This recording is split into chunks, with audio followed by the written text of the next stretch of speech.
I've had some interesting stuff come into the shop lately, so I figured I'd do a little video on some of the things I acquired recently and such. It's not the usual sort of thing I do, but some of these were gifts from viewers, so I wanted to say thank you. One of my patrons gave me this tapping head. Hang on a minute.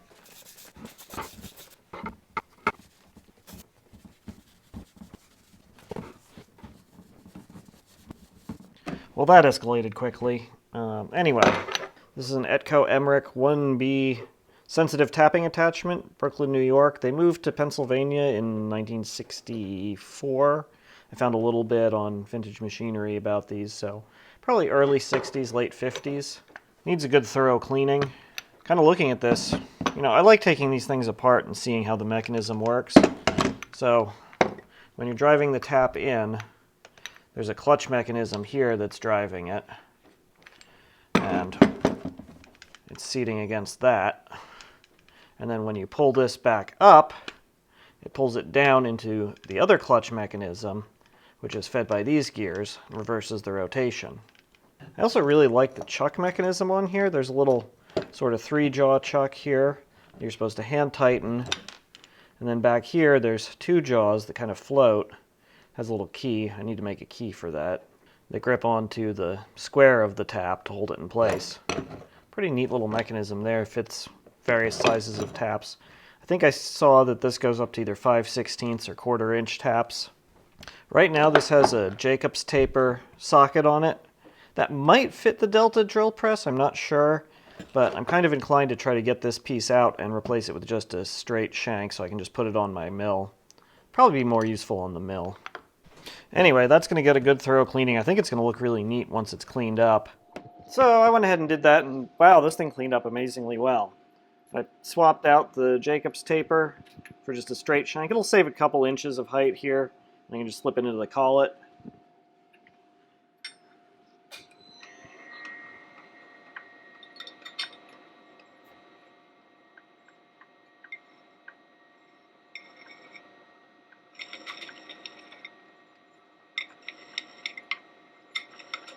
That's cool. Next up, I've got a little vise I actually found at an antique store. I paid $5 for this and a pair of blacksmith tongs, so let's say $2.50 each. On the back side of it here, you can barely make out. It says good old Pratt. There's some sort of number there. I think that's probably a casting number. But going back through the old catalogs, it's a self-centering drill press vise. I think it's a 9.5. It's obviously a drill press vise from some of the damage on it, but they also made a little bench version of this. And so what I'm thinking will be neat to do with it is to actually make a ball swivel base for it. So that's another future project, because I don't have enough projects. But hey, for $2.50 for a cute little vise like that, you can't say no. Next up, this one came from Bill all the way in Australia. If you've been following the channel for a while, you'll know that I took part in the Emma's Spare Room Machine Shop Rough Cut 2022 event back in, I think, October this year. And as part of it, Bill made this and gave it away. I'll leave a link in the description for his build videos on this, assuming I can get into it.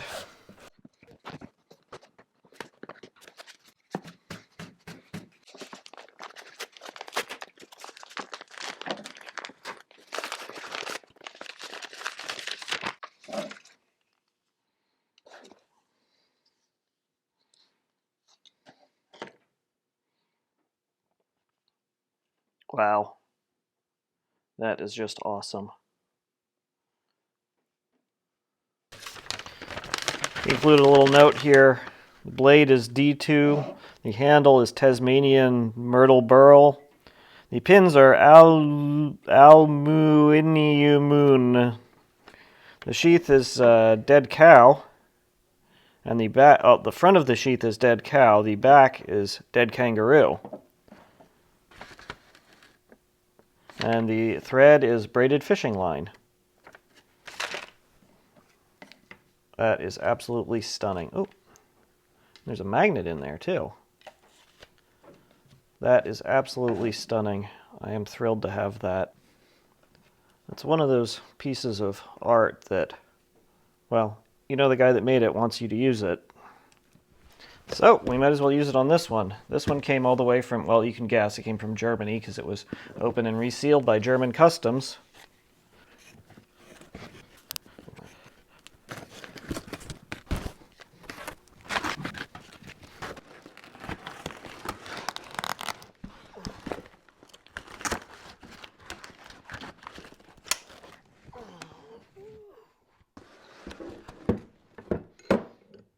So, Bastel sent me a vise.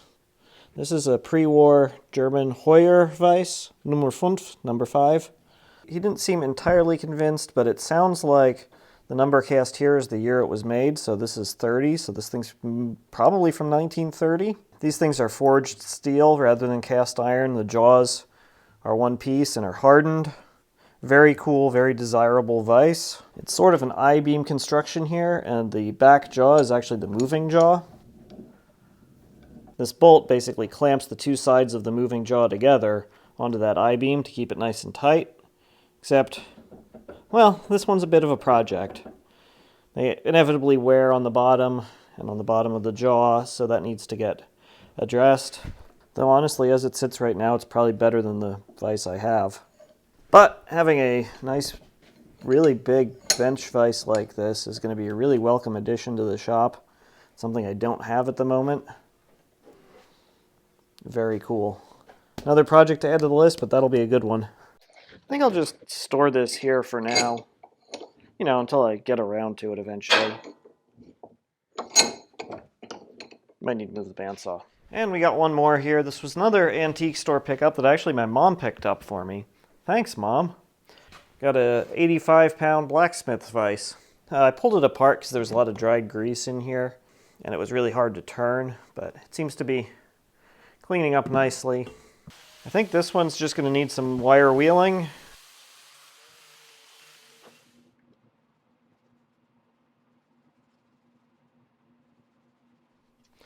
Got a coat of boiled linseed oil on the whole thing, got it put back together. It opens and closes pretty well now. I think I just want to use it as is rather than doing a restoration on it. I don't know a huge amount about these. I believe this is a Peter Wright style, if not an actual Peter Wright. From what I've read, most of these don't have any maker's marks on them. The Peter Wrights did, but it would have been right in this area, and if it was marked, that marking is long gone. The basic idea on these is if you're pounding metal on it, forging, all of the force is transmitted down the leg into the floor rather than damaging the vise. The screw is loose, so that's not taking any force. This piece down here is actually tapered, so it's not really putting that much force on the bolt that's going through there. It's getting transmitted into that and down. It's all forge welded construction. You can see where the steel jaws are forge welded onto the wrought iron body of it. Everything else is forge welded together. It's just a very cool old piece. Excited to get it mounted up and use it. So there you go. A couple of small things, but I just figured I'd show them to you, and I wanted to say a big thank you to the folks that sent them in. And if you want to see what I do with this stuff down the road, stick around.